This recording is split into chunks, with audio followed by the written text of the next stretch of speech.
Hello అండి, ఈరోజు ఏంటో చెప్పాలా? మక్క గారెలు చేస్తున్నా. చాలా టేస్టీగా ఉంటాయి. ఇది చికెన్ కర్రీలోకి చాలా బాగుంటుంది. ఇంకొకటి ఏంటి అంటే మెయిన్గా పాలపడిశం అంటారు. మీకు తెలుసో లేదో ఈ వీడియోలో చూపించేస్తా. పాలపడిశం అంటే స్వీట్ ఉంటుంది. ఆ పాయసంకి అద్దుకొని తినడమే, అంతే. చాలా బాగుంటుంది. ఒకసారి చూసేయండి. ఫస్ట్ ఏం లేదండి, మక్కలు ఒలుచుకోవాలి. తర్వాత అందులో కొంచెం ఆనియన్స్, ఉల్లిపాయ ముక్కలు, జీలకర్ర, కొత్తిమీరాకు ఉంటే, నా దగ్గర లేదు, వేయలేదు.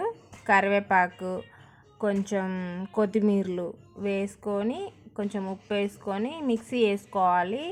మనం లూజ్ చేసుకోవద్దు, మంచిగా గట్టిగా చేసుకోవాలి. చూడండి, మీకు అర్థమవుతుంది.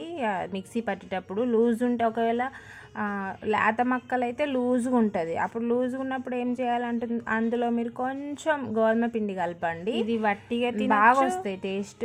పాలపడిశంలో తినచ్చు, చికెన్ కర్రీలో కూడా తినచ్చు, మటన్లో తినచ్చు. పాలపడిశంకి ఏం చేయాలి అని అంటే, ముందుగా ఒక గంట ముందు కొన్ని బియ్యం నానబెట్టుకోవాలి.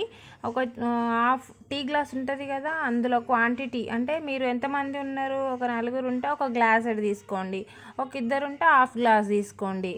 చూపిస్తున్నాను కదా, అదేనండి పాలపడిశం అంటారు. నేను షుగర్ వేస్తే బాగుంటుంది మంచిగా. నేను బెల్లం వేసాను. గంట సేపు నానబెట్టుకున్న దాన్ని మిక్సీ పట్టుకోవాలి. కొన్ని వాటర్ వేసి, ఒక 2 యాలకులు వేసి మిక్సీ పట్టుకొని, ఒక బౌల్లో కొన్ని వాటర్ వేసుకొని, ఒక గ్లాసు వాటర్ వేసుకొని, అవి మరిగించుకొని, మరుగుతున్నప్పుడు ఇది అందులో వేసుకోవాలి.